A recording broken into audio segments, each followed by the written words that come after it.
সকলে বলি মারহাবা। হুজুর কেবলা মোহাম্মদ রমজানকে পাগড়ি প্রদান করছেন। তাদের শিক্ষা জীবন আজকেই সফল, ঠিক কিনা?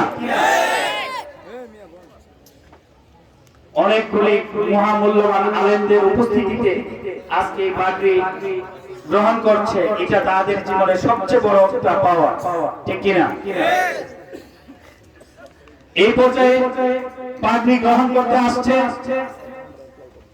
সালেকুল ইসলাম পিতা মাহফুত আলী, বাড়ি হচ্ছে সন্দ্রাদহ, পোস্ট অফিস হরিণদের, থানা নাসিরনগর, জেলা ব্রাহ্মণবাড়িয়া।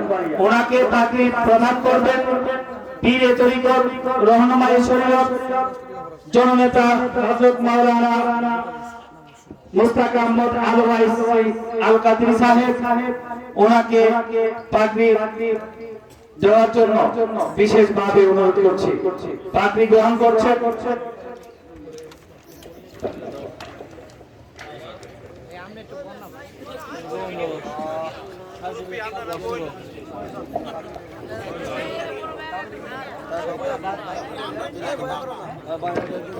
এই পর্যায়ে পাগড়ি গ্রহণ করবেন মোহাম্মদ জুনায়েদ, পিতা মোহাম্মদ ইমাম হোসেন, গ্রাম হচ্ছে ইসলামপুর, পোস্ট মোহাম্মদপুর মাদ্রাসা, বিজয়নগর, ব্রাহ্মণবাড়িয়া। তাকে পাগড়ি প্রদান করবেন হযরত মাওলানা পীর মুফতি গিয়াসউদ্দিন আত-তাহিরি সাহেব। পীর মুফতি গিয়াসউদ্দিন আত-তাহিরি সাহেব। কেমন আছো বাবা?